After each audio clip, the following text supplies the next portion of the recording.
Hello students, myself Professor Ashok M. Jain.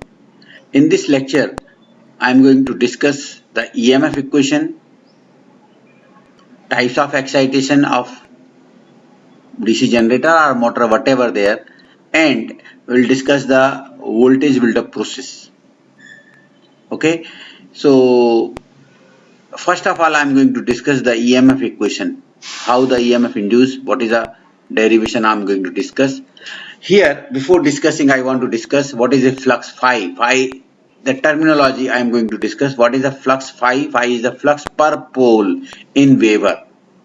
It is not the total flux, it is the flux per pole in Weber. Right? Z, number of conductors. You know, अगर आपने discuss किया था तो I had discussed like that. That was a coil. That is called as one coil. Clear? Having one turn. इसके बदले में अगर ऐसा आपने यूज किया होता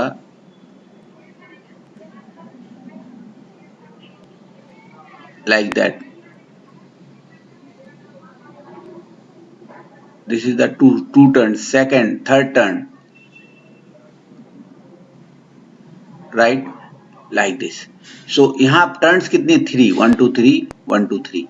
So this is called as one coil having 3 turns. It is coil having one turn. Number of conductors ये कहलाते हैं number of conductor. ये यहाँ से यहाँ और यहाँ से यहाँ कितने? 1 2 3 4 5 6. So number of conductor Z equal to twice the number of turns. Clear ना?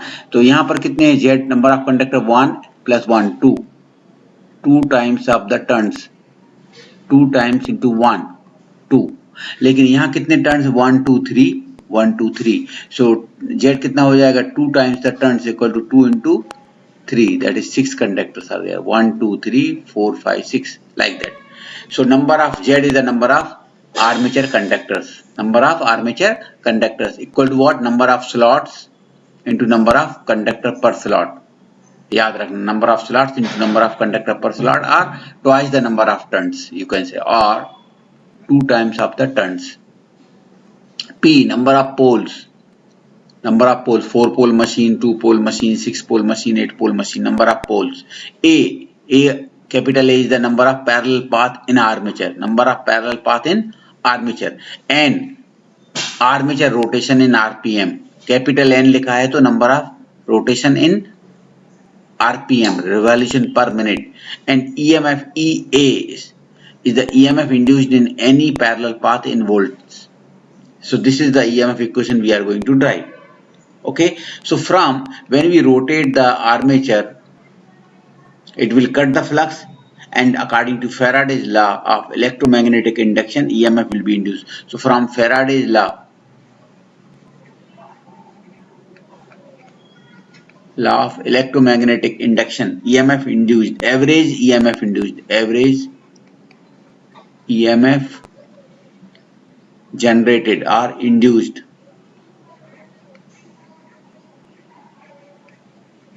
per conductor, एक कंडक्टर में average EMF induced per conductor equal to what? d phi by dt, d phi by dt in volts. Right? So what is a d phi?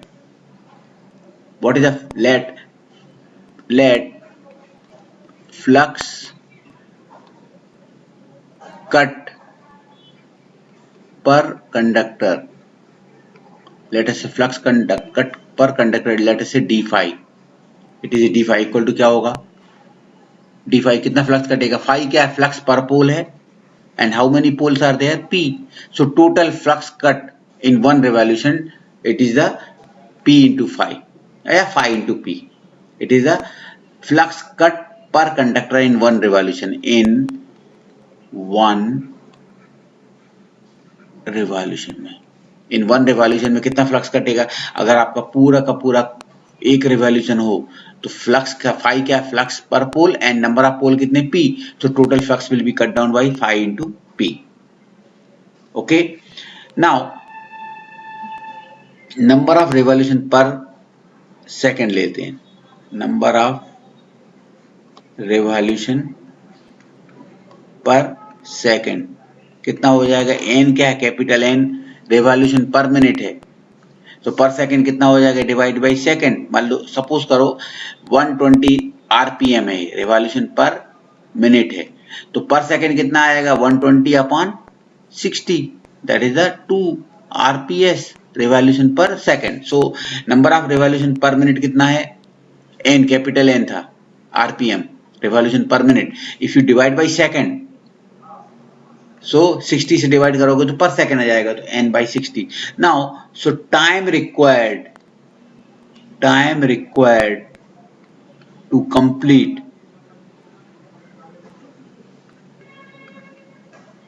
One revolution, let us say it is dt, हमको d5 by dt चाहिए था ना, d5 by dt, तो d5 ये हो गया, dt क्या है, ये वन रिवॉल्यूशन के लिए है ना, तो वन रिवॉल्यूशन के लिए टाइम क्या है, dt। So time required to complete one revolution कितना हो जाएगा, ये था number of revolution per second, तो एक सेकंड के लिए कितना लगेगा, 60 बाई टी एन हो जाएगा। भाई उसका उल्टा करोगे तो क्या आएगा, टाइम रिक्वायर्ड टू कंप्लीट, भाई ये क्या लग रहा है, 2 रिवॉल्यूशन पर सेकंड, तो एक रिवॉल्यूशन के लिए कितना लगेगा, एक रिवॉल्यूशन के लिए कितना टाइम लगेगा, दैट इज 1/2, राइट ना। So it is 60 by n हो जाएगा dt। So average EMF induce क्या आएगा, average EMF induce per conductor क्या है, d5 by dt, that is the average EMF induce per conductor equal to d5 by dt। तो d5 क्या है, p into 5, ये p इंटू 5, और dt कितना है, 60 बाई n, 60 बाई n, तो ये आ जाएगा p 5 n upon 60। This is the formula I got, p 5 n by 60, that is the average EMF induced per conductor, right. सो मैं जस्ट इसको continue करता हूं, आई am rubbing it first.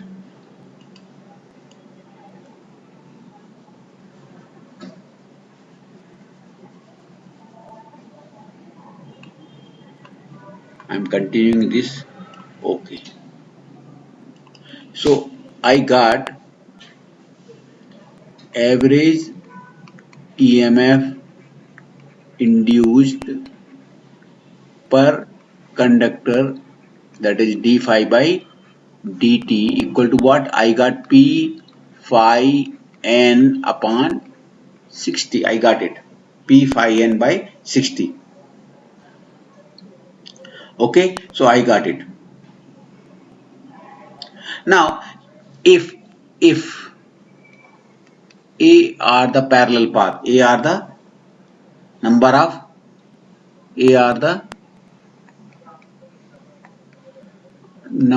of parallel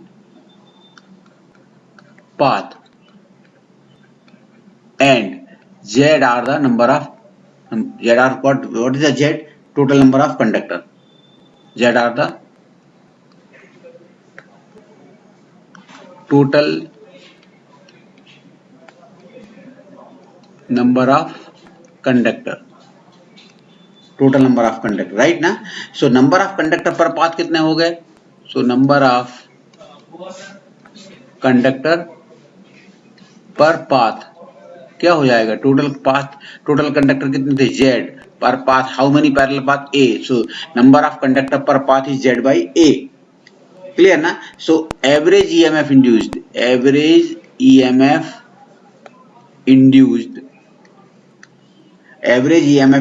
पर parallel path,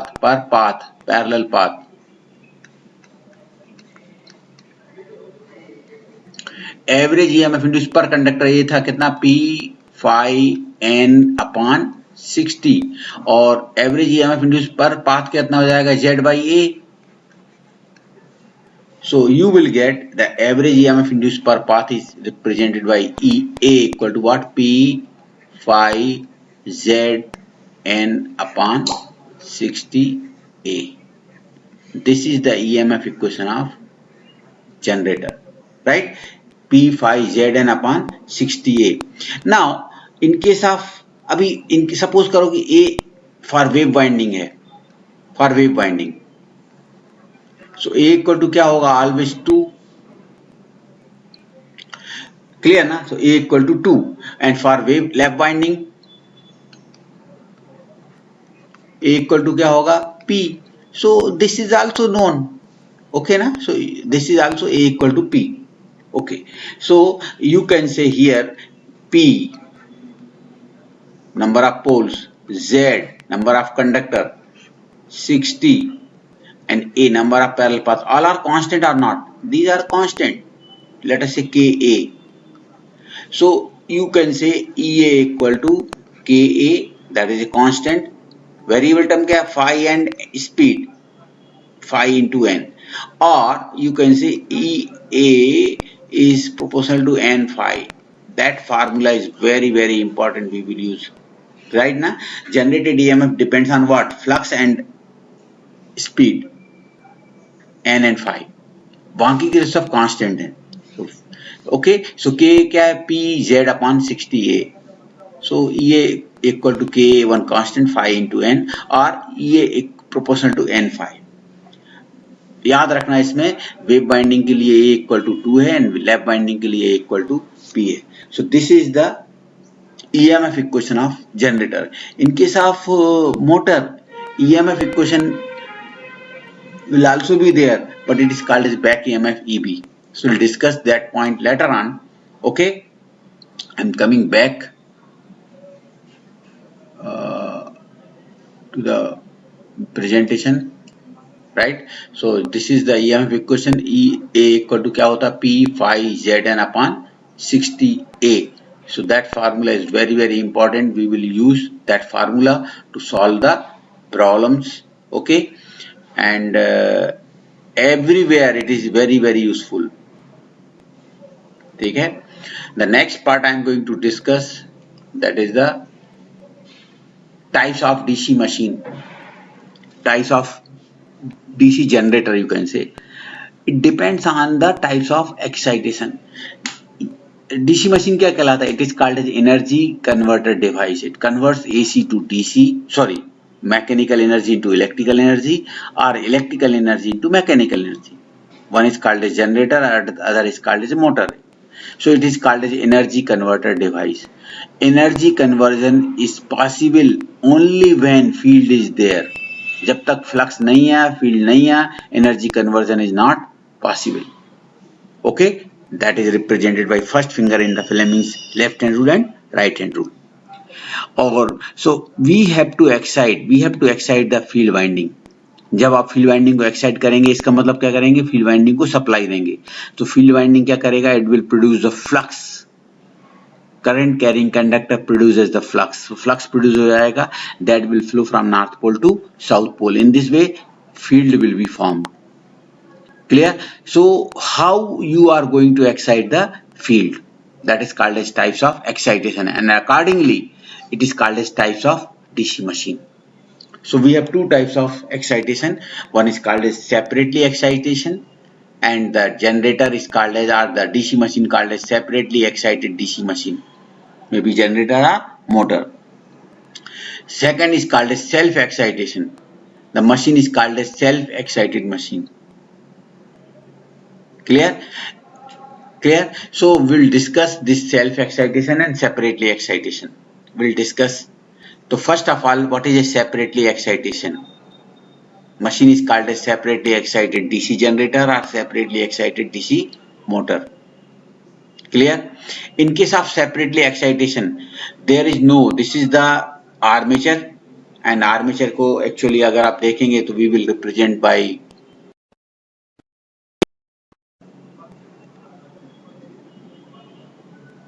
sorry, I have to change the color actually, so just wait.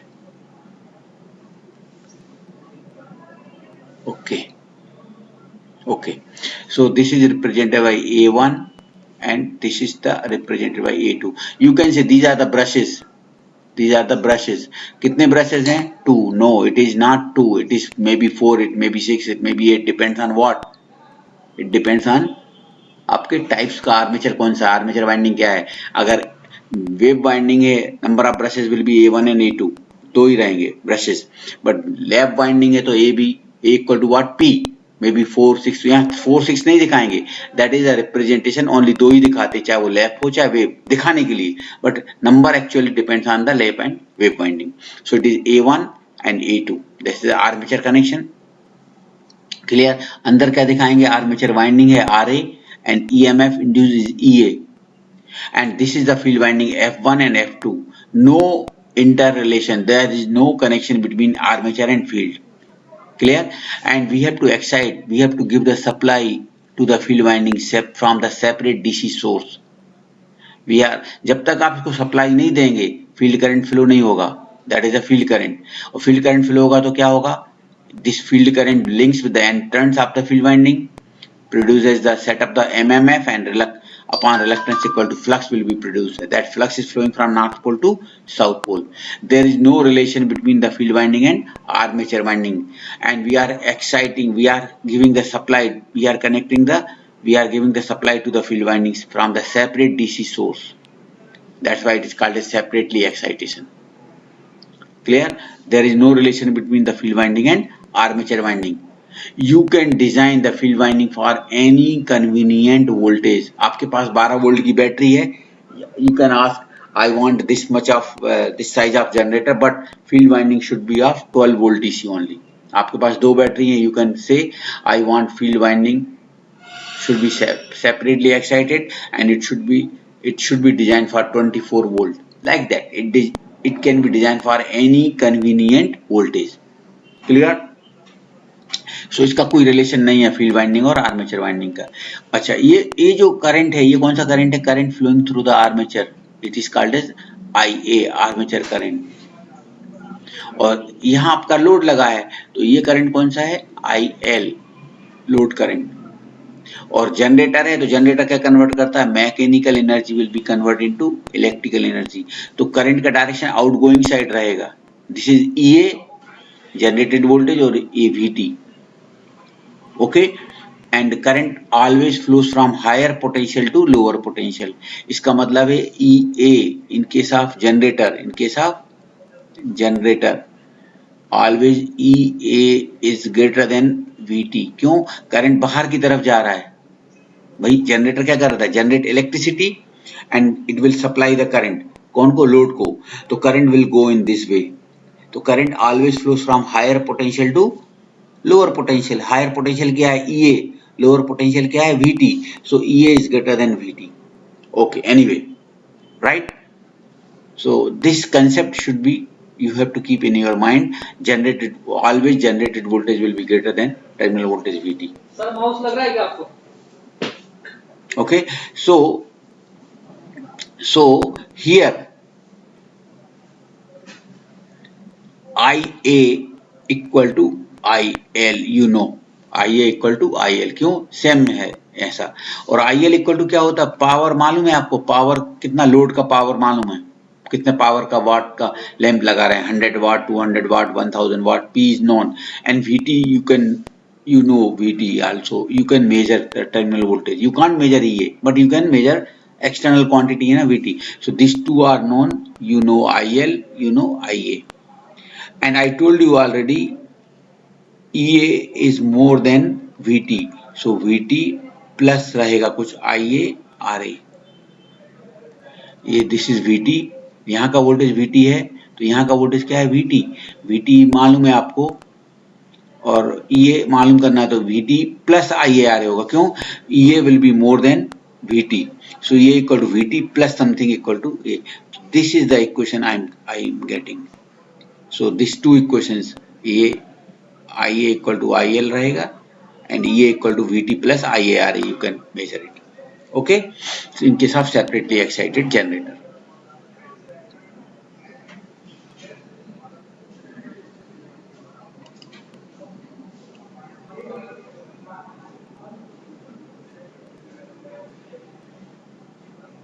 Now next is the self-excited generator. In case of self-excited generator, field winding will be energized from its own armature. Separately excite करने की जरूरत नहीं है, field winding को separately supply देने की जरूरत नहीं है. Field winding will be energized from its own armature. That machine is called a self-excited machine. Okay, here I have written here. Field winding is energized from its own armature. Machine is called a self-excited machine, and this excitation is called a self-excitation. कैसे possible है? Actually जो field poles है ना, they have some residual magnetism, थोड़ा सा residual magnetism is always present. I am going to discuss in the next slide. Okay, so whenever conductor rotates, it cuts that residual magnetism and it will generate the voltage. Clear? So this process will be established and field winding will be energized from its own armature. Clear? That is called a self-excited generation. Now self-excited machine में भी generator और motor तीन type के होते हैं. One होता है series, second is one called as shunt, and third one is called as compound. So series excited DC machine are series excited generator, shunt excited generator, and compound excited generator. Clear? So I am going to discuss these three in next slide. Clear? And some equation I am going to derive. Okay, so first of all I am going to discuss the series excitation or series generator. Clear? So please see here, in case of series generator, let us say this is the generator, this is the armature winding, or this is the EA. Okay, EA. यहाँ हम दो brushes दिखा रहे हैं like this. It is not like these two brushes, it is A1 and A2. और ये जो field winding है वो इसके सीरीज में है. Sorry, okay, so this is, you can say, this is the field winding.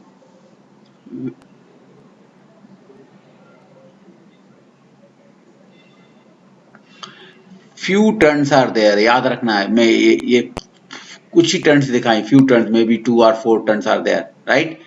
And current is flowing here. This current is called as armature current IA.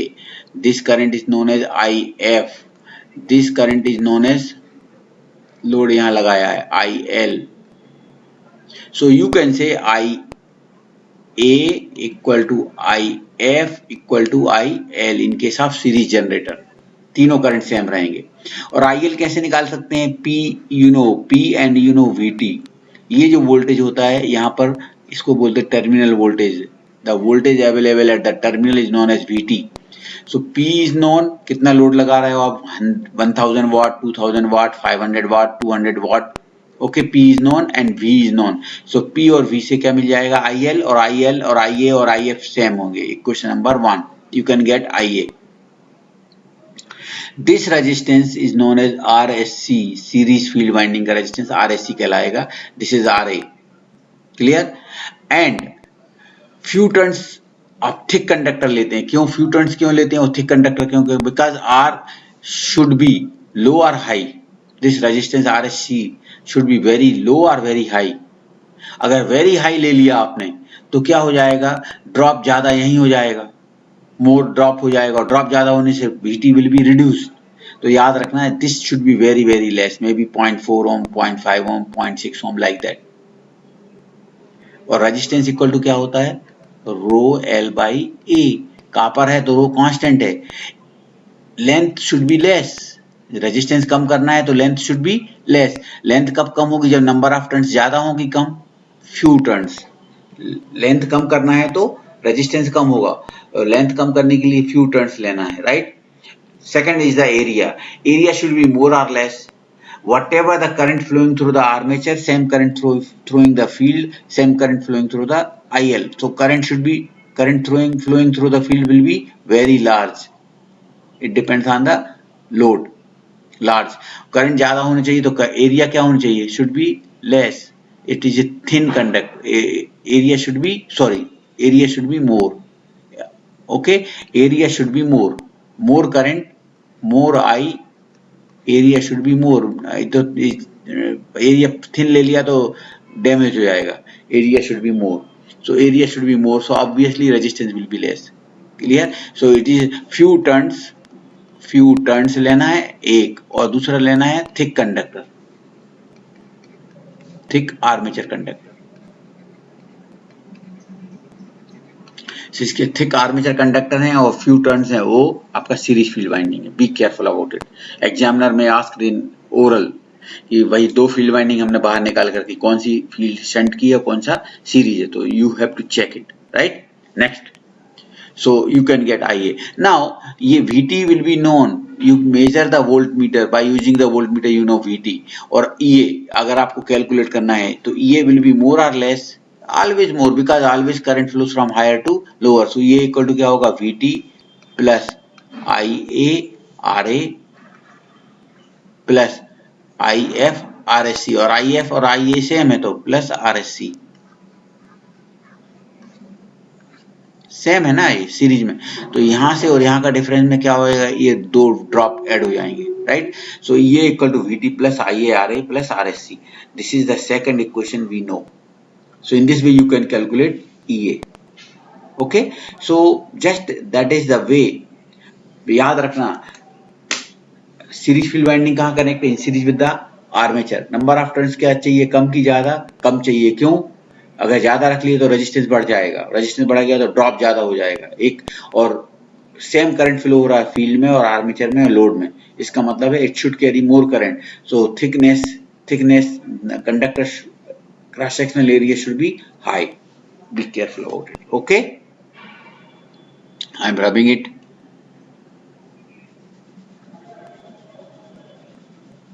Okay. Next coil कौन सी आपकी, shunt field winding. Shunt में क्या होता है, जो field winding है वहां पर सीरीज में कहा था, सीरीज में लगा था, यहाँ पैरेलल में विद द आर्मेचर. तो this is the armature conductor. You can see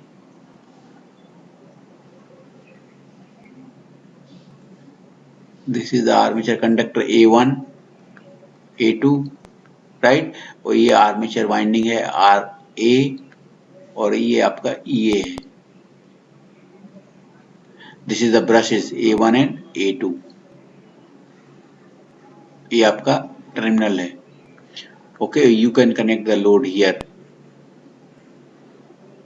You can connect the load P and terminal voltage is VT. Clear? Now field winding कहाँ रहेगा? In case of shunt, field winding will be connected in parallel with the armature winding. In parallel with the armature winding. This current is known as IA. Generator है तो current going outside, it is generated voltage and out जाएगा. ये current क्या है, IL. ये current क्या है, IF. और ये वोल्टेज, यहाँ का वोल्टेज क्या है, ये ग्राउंड है अगर है तो ये वोल्टेज क्या है, यहाँ का VT है ना, तो यहाँ का VT, तो यहाँ का वोल्टेज VT रहेगा, तो VT. Okay. Now first if IL equal to क्या होगा, P upon VT. P upon VT. IF क्या होगा, IF यहाँ का वोल्टेज क्या है, VT upon resistance RF. You can measure RF. So VT upon RF equal to IF. Now what is the value of IA? IA equal to क्या होगा, IA equal to IL plus IF. देखो यहाँ से ये और यहाँ divide हो रहा है, so क्या हो जाएगा, IL plus IF. So IL यहाँ से मिल जाएगा, IF यहाँ से मिल जाएगा. The sum of these two is IA. You can get. Now EA generated voltage, EA equal to what? EA equal to यहाँ का वोल्टेज क्या है, VT प्लस ये ड्रॉप कितना है, plus IA RA plus BCD. वहां पर भी लेना था, मैं भूल गया पिछले सीरीज में. BCD में the brush contact drop if any. अगर दिया है तो लेना है, नहीं तो छोड़ दो. ये brush contact drop. If it is given, it is drop is there, negligible होगा, but if it is given we have to consider. नहीं दिया है तो छोड़ दो. सीरीज जनरेटर में भी लेना था, I forget to discuss there. Okay, so in this way you can calculate EA. EA will always be more than VT. Current will always flow from higher to lower. So EA equal to VT plus IARA. In case of motor it will be different, but in case of generator I am talking. Okay, so this is the shunt excitation. Now, first of all, this you can see here, this is the shunt field winding. Clear, क्या होनी चाहिए, इसका काम क्या है, to produce the flux. It should be very high और very low. It is very low current, because if current is less, इसका काम क्या है, टू प्रोड्यूस द फ्लक्स. इसका काम ओनली इतना ही है. तो हमको ये आपने ज्यादा रख दिया तो ये मान लो IA आ रहा है, IA में से ये ज्यादा जाएगा तो क्या होगा, लोड को कम मिलने वाला है करंट. तो कम से कम करंट होने चाहिए. कम करंट क्या होगा, करंट कम से कम होना चाहिए. तो VT तो कांस्टेंट है, RF should be very high. अगर RF ज्यादा है तो फील्ड करंट कम हो जाएगा. अपना काम क्या है, to produce the flux only. इसका काम क्या है, to produce the flux. So resistance should be very high. Resistance equal to क्या होता है, रेजिस्टेंस R इक्वल टू क्या होता है, रो L बाई A. ये तो कॉपर का है तो rho you can't change. Number of resistance बढ़ाना है तो क्या करना चाहिए, length should be more. If length should be more मतलब resistance will be more. Length कैसे कम ज्यादा होगी, नंबर ऑफ टर्न्स ज्यादा होने चाहिए. It's high, more number of turns. In series generator few turns was there, यहाँ number of turns should be very high. और current क्या है, very less. current कम है मतलब area should be very thin. So large number of turns, field में क्या हो जाएगा, large number of turns and thin conductor. thin conductor होगा तो क्या होगा, area is less, resistance will be more. So thin conductors we have to use. Okay, so this is the concept, you can't interchange it. आप ऐसा नहीं है कि series field winding यहाँ लगा दिया, शंट फील्ड वाइंडिंग है वो वहां सीरीज जनरेटर में लगा दिया. No, not possible. And how you recognise it is clear.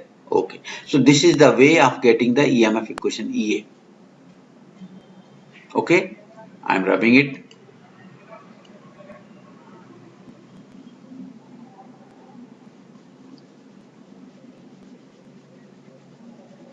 The next I am going to discuss, that is the compound generator.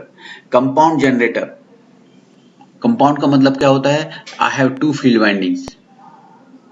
One is connected in series with the armature. You can say this is the series with the armature, like this, series with the armature, and another is parallel with the armature, like that here also. Clear? So two field windings are there. One is in series, another is in shunt with the armature. It is, that's why it is called as compound generator or compound excited DC machine.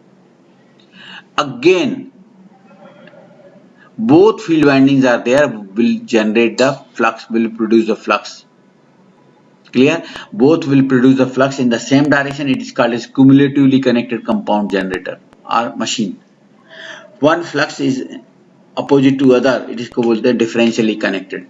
So differentially connected को use नहीं करता, it is not there in picture. So we will discuss only the cumulatively connected compound machine. Again, this machine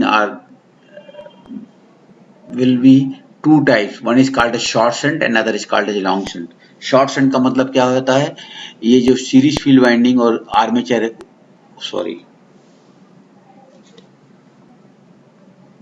series field winding और this is the armature, उसके बीच में, इन दोनों के बीच में से अगर हो गया इसको बोलते हैं शॉर्ट शंट. और उसके बाद सीरीज फील्ड वाइंडिंग के बाद कनेक्ट किया उसको बोलते हैं long shunt compound machine. This is called as short shunt. Clear? और this is called as long shunt. Now I am going to discuss the short shunt. Right? Short shunt compound generator, you can see this is the armature winding RA, and this is what EA. Clear? This is RSC, this is RSH लिखो या RF लिखो, RSH, RSC. Clear? यहां आपने load लगाया है, load का P मालूम है और this voltage is VT. Okay, this voltage is VT. ये वोल्टेज VT होगा कि VA होगा, इट इज VT और सम डिफरेंट, बिकॉज यहाँ राइज या ड्रॉप हो जाएगा तो दिस इज लेट अस से VA. ओके, अगर यहाँ का वोल्टेज VA तो यहाँ का वोल्टेज क्या होगा, VA. Okay, Now first of all I am going to find IL. What is IL? P मालूम है, VT मालूम है, P upon VT, you will get IL, right? This current क्या है? IL है, तो ये करंट क्या होगा? IL होगा, सेम करंट रहेगा ना ये, like this.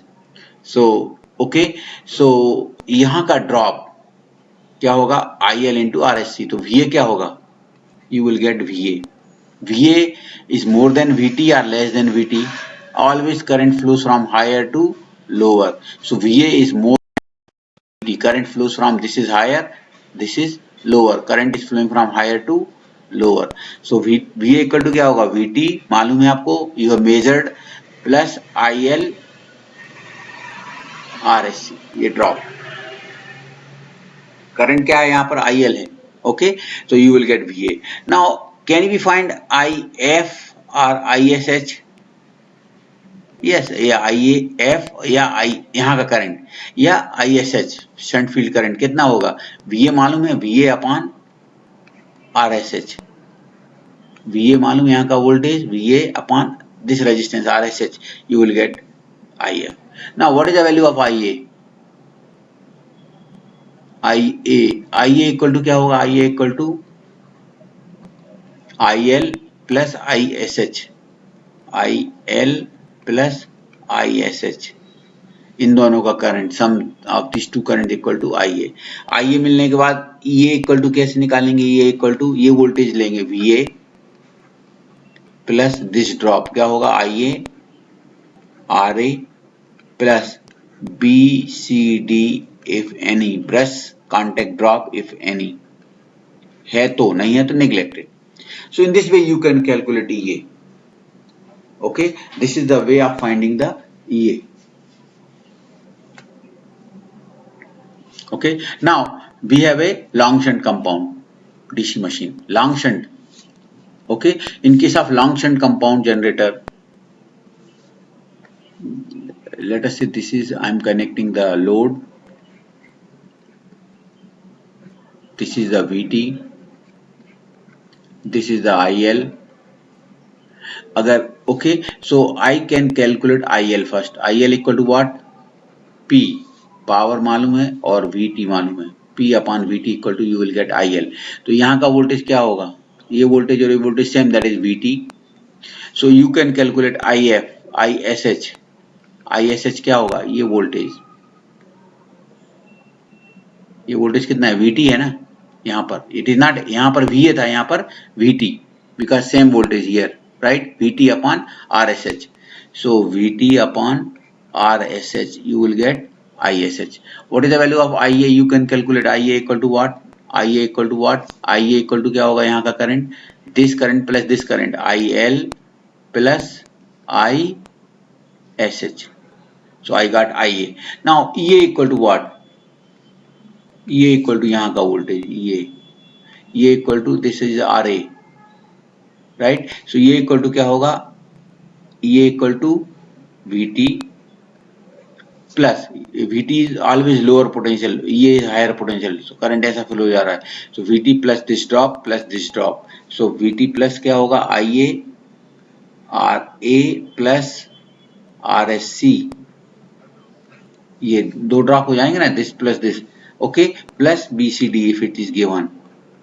So in this way you can calculate EA.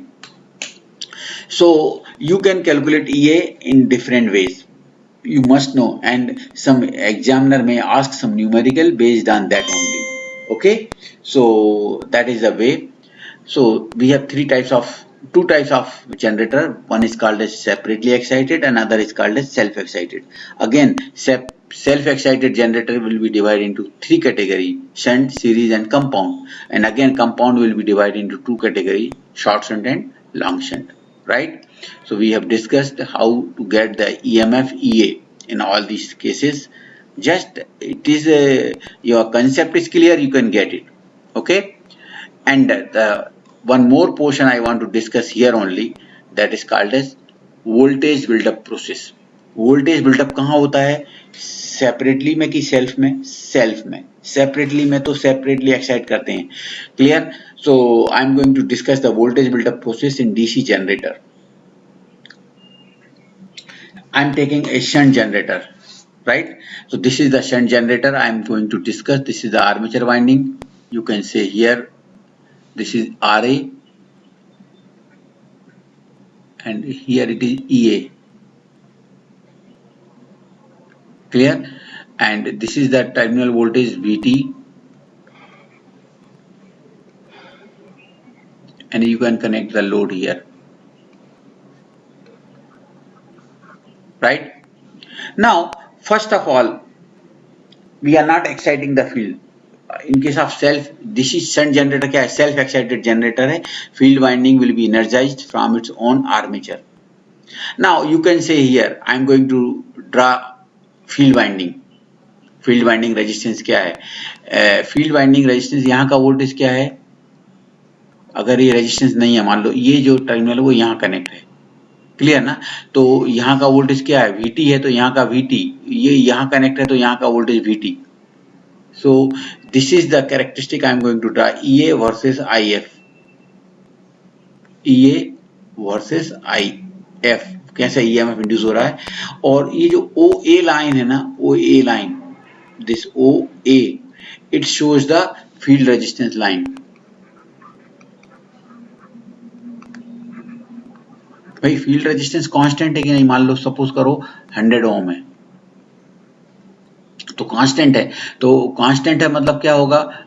ये क्या होगा? VT upon RF. RF is also constant, VT is also constant, terminal voltage will also be constant. So VT upon RF, यहाँ का voltage क्या होगा? VT,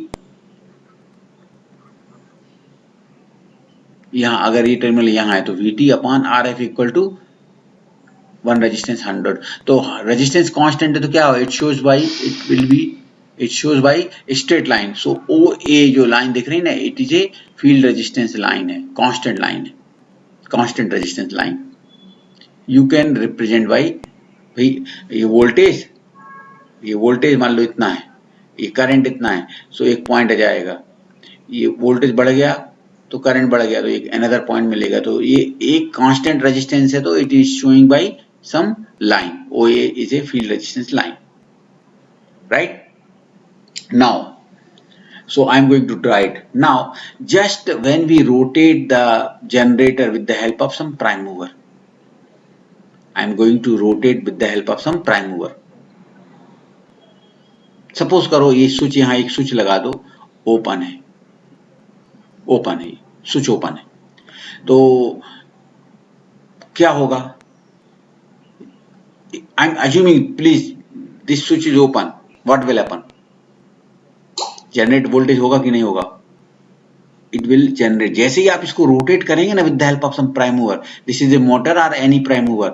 Clear? So when you rotate the motor or prime mover, this armature conductor will rotate. Generate EMF induce होगा कि नहीं होगा? होगा. थोड़ा सा वोल्टेज, कितना? May be 6 to 8 volt. क्यों? बिकॉज इस जो मैग्नेट है यहाँ पर, जो फील्ड पोल्स हैं, वो always, it is known as residual magnetism, always there. It is small EMF, small volt flux is always flowing from north pole to south pole. इसको क्या बोलते हैं? Residual flux. Clear? Residual magnetism will always be present, and जैसे ही rotate होगा that conductor will cut the flux, और flux कटेगा तो क्या होगा? Small amount of EMF will be induced, that is OC. You can say this OC. This voltage will be induced, maybe 6 to 8 volt. It is induced. इसको क्या बोलते हैं? Residual voltage, VR. It is called as residual voltage. 6 to 8 voltage will be induced. Clear? Okay. और जैसे ही आप इसको close करेंगे, switch is closed, this switch is closed, क्या होगा? Because of that voltage, small amount of, भाई 6 to 8 volt मिला मतलब 6 to 8 वोल्ट यहाँ रहेगा, 6 to 8 वोल्ट मतलब यहाँ 6 to 8 वोल्ट आ जाएगा. तो because of that small amount of field current will be flowing. Clear? And कितना फील्ड करंट फ्लो होगा? दिस वोल्टेज कितना? 6 to 8 वोल्ट, इतना वोल्ट, इतना आपका फील्ड करंट फ्लो हो जाएगा, इतना, ये यहाँ से लेके इतना. This field current will add the this field current जो फ्लो होगा, small amount of field current will produce the flux और not? Yes. Current carrying conductor will produce the flux. इसमें थोड़ा सा वोल्टेज इंड्यूस हो जाएगा, clear, and this voltage will add to the residual voltage, clear, ज्यादा voltage induce हो जाएगा इतना, clear, it will circulate the more field current।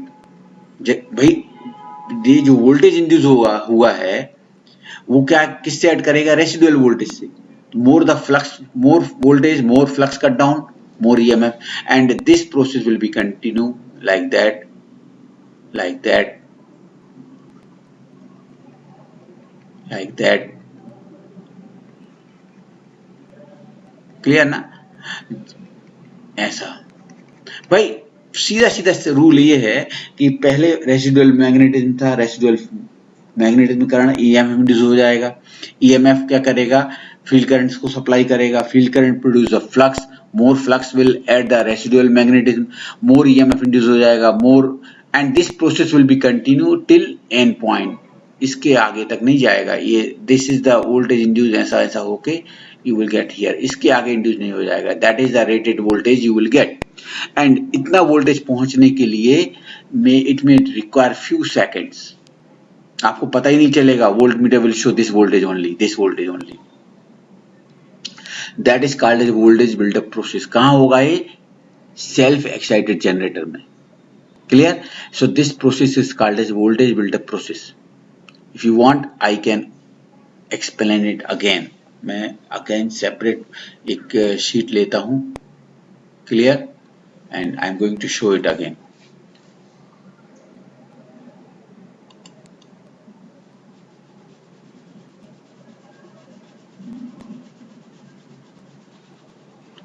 तो that concept will be clear to you, right? Okay, so first of all I am going to make a generator,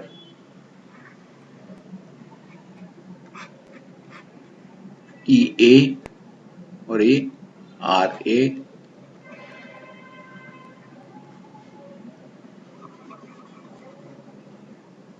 I'm not going to connect it, right?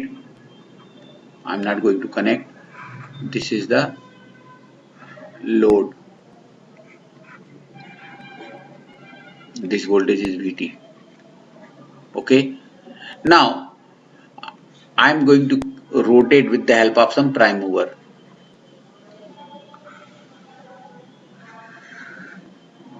this is the field current and this is the generated voltage EA। before that I am going to draw the, एक line draw करता हूं, इसको बोलते हैं field resistance line OA, because field resistance constant है तो it is represented by this line. Now what will happen, जैसे ही आप इसको प्राइम मूवर को रोटेट करेंगे, prime mover will rotate, so armature core will rotate, armature core rotate होगा तो क्या होगा, इसमें रेसिडुअल मैग्नेटिज्म है, you have studied BH curve, because of residual magnetism this will cut the flux, this rotor rotate होगा तो residual flux को cut करेगा तो small amount of EMF will be induced, let us say 6 to 8 volt OC, this is the voltage called as residual voltage, 6 to 8 volt induce हो जाएगा। Now this voltage जैसे ही आप इस लाइन को क्लोज करेंगे या क्लोज है मान लो, तो this voltage जो 6 to 8 volt, let us say 8 volt है, 8 वोल्ट यहां आ जाएगा, रेजिस्टेंस फिक्स है, सो फील्ड करंट फ्लो हो जाएगा, कितना हो जाएगा, IF equal to what, 8 upon RF, it will field current, it is called as current carrying conductor, it will produce a flux, और ये फ्लक्स रेसिडुअल फ्लक्स से ऐड करेगा, तो मोर इतना कितना सर्कुलेट करेगा करंट, इतना O से D, इतना फील्ड करंट फ्लो होगा, बिकॉज ऑफ दैट वोल्टेज इतना, OD will produce, OD field current क्या प्रोड्यूस करेगा, फाई से A, फाई A किससे ऐड करेगा, फाई रेसिडुअल से, मोर फ्लक्स कटेगा, मोर EMF इंड्यूस हो जाएगा, and this process will be like this, clear.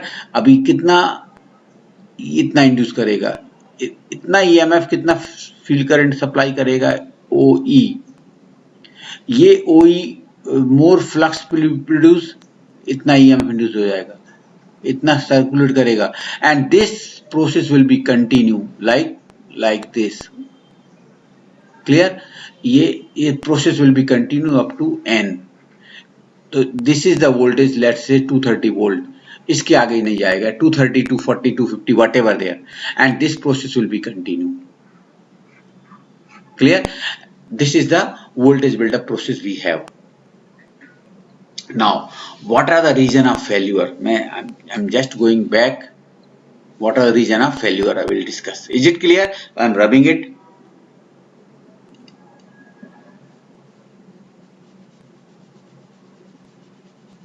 Now, this is the question generally examiner ask in oral and maybe in some competitive examination or some interview.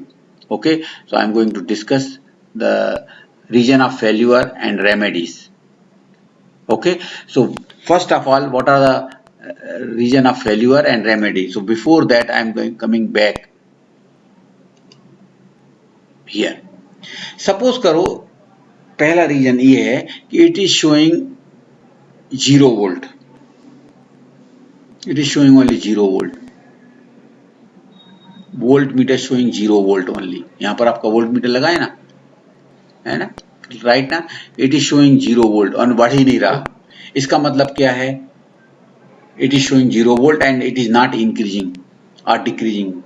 इसका मतलब क्या है कि इसमें रेसिडुअल वोल्टेज है ही नहीं है. आपने रोटेट किया, इफ रेसिडुअल मैग्नेटिज्म 0 होता है, ओके, सो क्या होगा? इफ रेसिडुअल मैग्नेटिज्म 0 है तो नो EMF इंड्यूस और this process will be stop. Okay, so पहला रीजन क्या है? No residual, right. पहला, वोल्ट मीटर शोज 0 रीडिंग. इसका मतलब है नो रेसिडुअल मैग्नेटिज्म. क्यों ऐसा हुआ? Because of jarring and jarring effect. Jarring and ageing effect बोलते हैं, ageing effect. Jarring and ageing effect.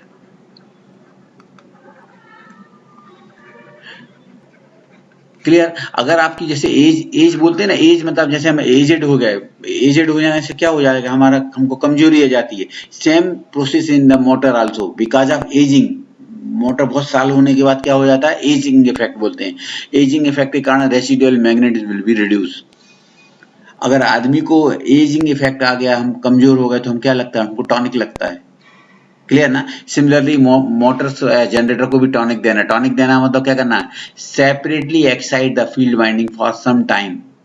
When you excite the field winding separately for some time, it is just working as a tonic. Clear? And motor will possess the residual magnetism. Clear?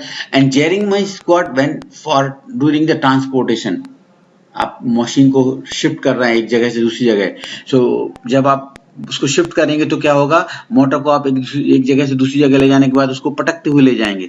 So the residual magnetism will be reduce. That is called as jarring, ageing and jarring effect, right. उसके लिए आपको क्या करना है? We have to excite the field winding separately for some time. You can do it, right? This is the reason and this is the remedy. Second part we'll discuss, right? Second reason क्या हो सकता है? Suppose करो आपका volt meter is showing से 8 volt initially. Clear? It is showing only 8 volt. Okay, that is the second reason. It is showing 8 volt and it is not change, it is continuously 8 volt. What is the reason? 8 volt show कर रहा है और continuously 8 volt ही show कर रहा है. Reason क्या हो सकता है? Field circuit is open. Field circuit open है अगर है, सो 8 वोल्ट के कारण जो फील्ड करंट सप्लाई करेगा, it will supply the field current and will increase the flux. वो नहीं होने वाला. क्लियर? सो फील्ड सर्किट ओपन है, तो आपको अगर 8 वोल्ट का 8 वोल्ट कंटिन्यूसली दिखा रहा है, इसका मतलब है something is wrong. Field circuit open है. आप सप्लाई बंद करके फील्ड सर्किट चेक करो एंड फील्ड कनेक्शन को, वायर को ओपन है तो उसको क्लोज कर दो. Clear? Third reason, initially it is showing 8 volt, then जैसे ही आप उसको मशीन को रन करेंगे, it show 6 volt, 4 volt, 2 volt and then 0 volt. increase, in place of increasing the voltage, it is decreasing. What is the reason? Reason means field circuit is, field connection up reverse हो गए हैं. Clear? अगर ये बढ़ नहीं रहा, कम हो रहा, मतलब फील्ड कनेक्शन रिवर्स हो गए हैं, तो आपको क्या करना है? Stop it and reverse the field current, reverse the field circuit. Field connection के वायर आप रिवर्स कर दो, that will be continue. Fourth reason क्या हो सकता है? आपका 8 वोल्ट दिखा रहा है initially, everything is okay, 10 volt, 150 volt तक गया, 60 वोल्ट तक गया, उसके आगे नहीं जा रहा. आपको कहां तक जाना था? 230 तक जाना था, but it is not going up more than 60 volt. So what we have to do? आपको स्टॉप करना है फील्ड. इसका मतलब है फील्ड सर्किट में आपका एक्सटर्नल रेजिस्टेंस कनेक्टेड है, एक्सटर्नल रेजिस्टेंस आपने इंसर्ट करके रखा है, तो इसके कारण वो 60 वोल्ट के ऊपर ही नहीं जा रहा है. तो आपको क्या है, may be because of dirt and dust it may be there, or externally you have connected the resistance. So you have to check the field connection and remove the dirt and dust. It will go up to 230 volt also, right? So these are the reasons, these are the remedies I have given. Clear? और एक और reason हो सकता है कि भाई आपका dirt and dust ना हो, आपका स्पीड कम हो. So that may be the reason. Clear? And one more point I want to discuss. Clear? So I'm going to back here.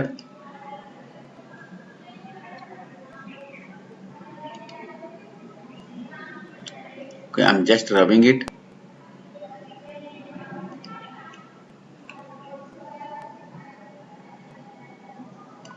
Okay.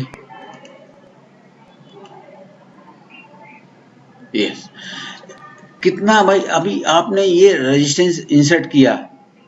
Okay, सो ये रेजिस्टेंस लाइन ये है, ये रेजिस्टेंस लाइन ओ ए. आपने resistance बढ़ाया तो क्या होगा?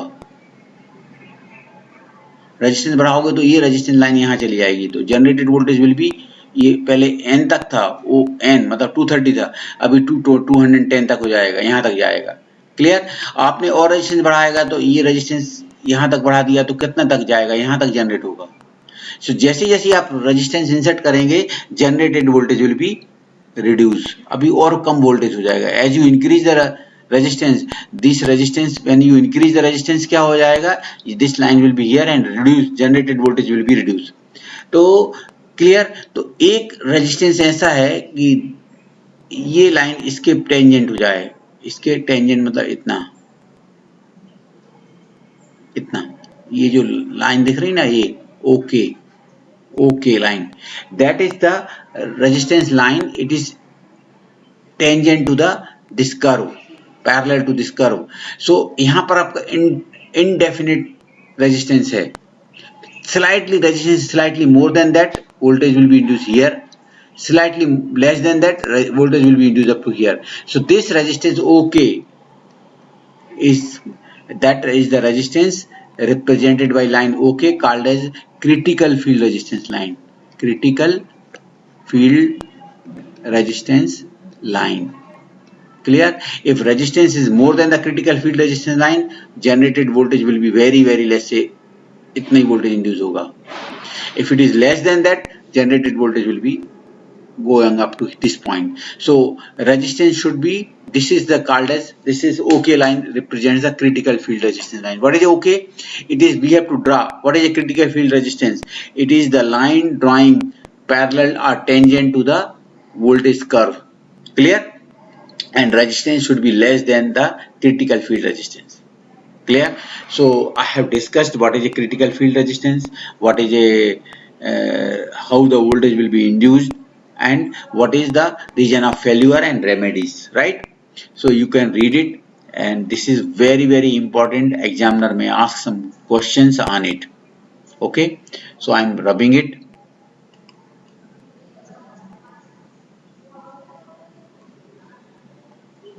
Okay, and next, in the next lecture I will discuss some numerical based on this generator. Okay, so I'm stopping here.